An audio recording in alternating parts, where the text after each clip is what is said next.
a seminary professor that said, there is a difference between having dinner and sharing a meal.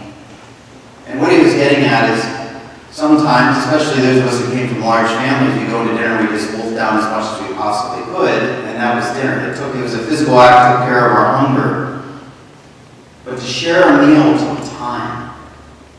It was an investment. And you might not leave that meal, gorged, but you would leave it satisfied. There was an interchange that occurred. And Mass really is supposed to be like that. In the ancient world, even now, among most of our Catholic churches, they have stained glass windows. And the stained glass windows were not only to try and teach the theology of the church to those who could not read or write, but the purpose of stained glass, and even these opaque glasses in a way, is to keep out the outside world, so that we're not distracted when we come into the sanctuary of God. Because there's enough to distract us in life.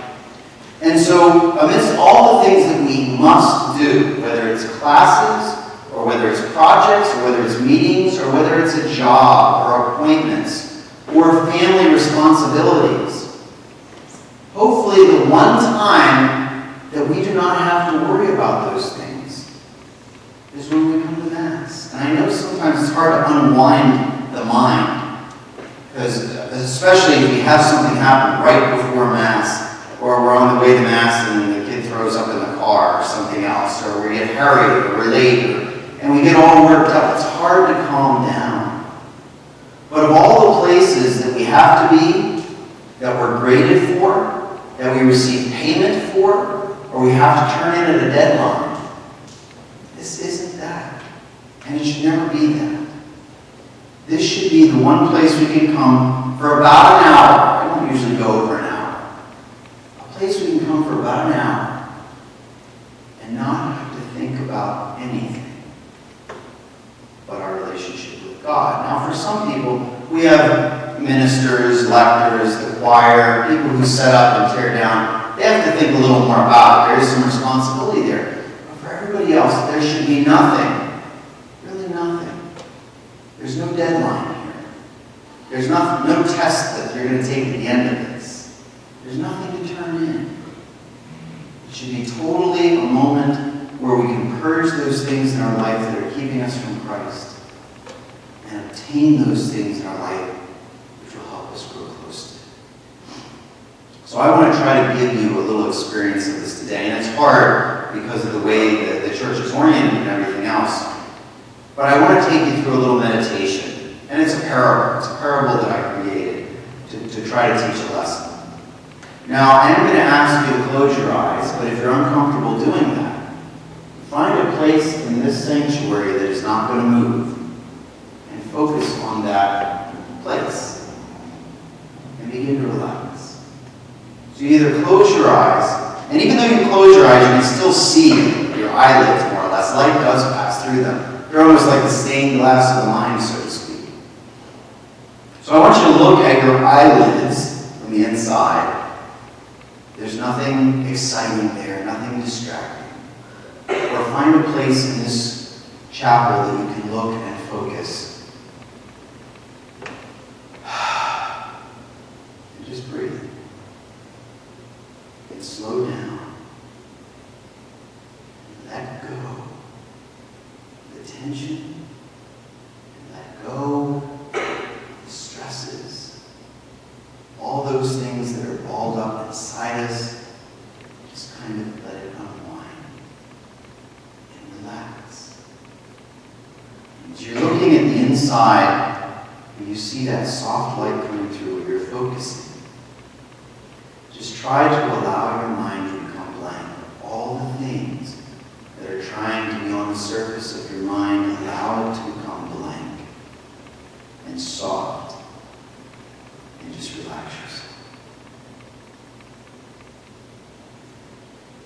Now, as you're relaxed and you have this blank mind, imagine a picture of a fishing pier. You see this dark fishing pier going out into the ocean. You see the waves gently coming in and hitting alongside of it. You see the salt residue on the outside of the pier. And you're watching this scene unfold. At the end of the pier, to the left, there's an old man fishing. At the very end of the pier, fishing off the end, is a girl, probably in her teens or early 20s.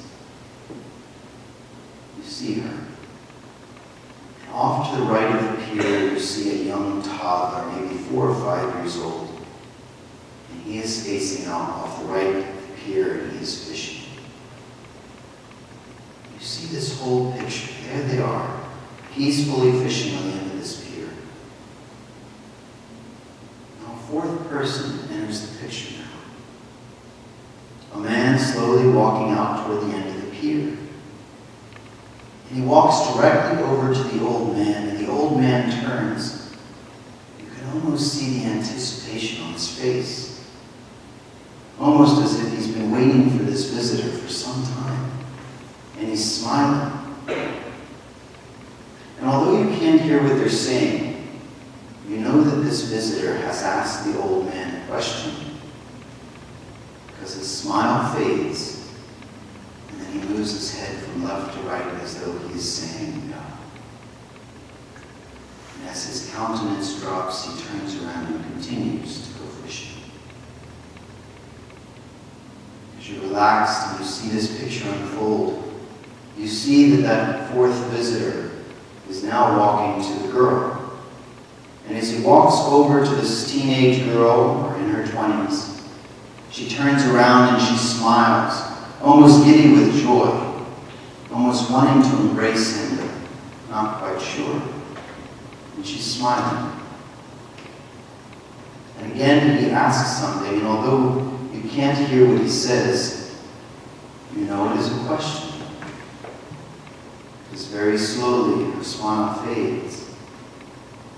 She is no longer anxious, but looks somewhat disappointed, crestfallen, as she shakes her head left to right, as if she is saying no. And sadly disappointed, turns around and continues to fish. As you continue to look at this scene, he makes his way over to the small boy, and the toddler, seeing him, drops the fishing pole and runs so fast to see him that he loses his shoe. He jumps into the man's arms and will not stop kissing his face. Absolute joy has filled this young child. Now, as you continue to relax and focus on this scene, know that the fourth person, the visitor, is Christ. That all three of these people are fishing for something.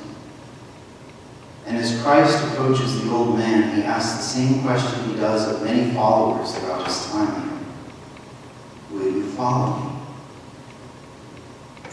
And sadly, the old man says no. Why would an old man say no? Maybe he's too far gone. Maybe he had a sinful life and there's no opportunity to change. Maybe he had gone away from the church for many years. Or maybe he just thinks he's too old. The second girl, who's in her teens, early 20s, could just as easily be a boy. And what excuse does she give that she cannot follow? Maybe there's no time. Maybe he doesn't fit right now into the schedule of things, but one day will. Maybe she looks back on her past and doesn't think that she is loved, or that God could possibly want her. Regardless, she turns around and continues to fish for the one who has approached her. Only the young boy, not far removed, can see that this is the one he's searching for. And without reservation, goes to greet him. Now just take a moment, breathe, and reflect.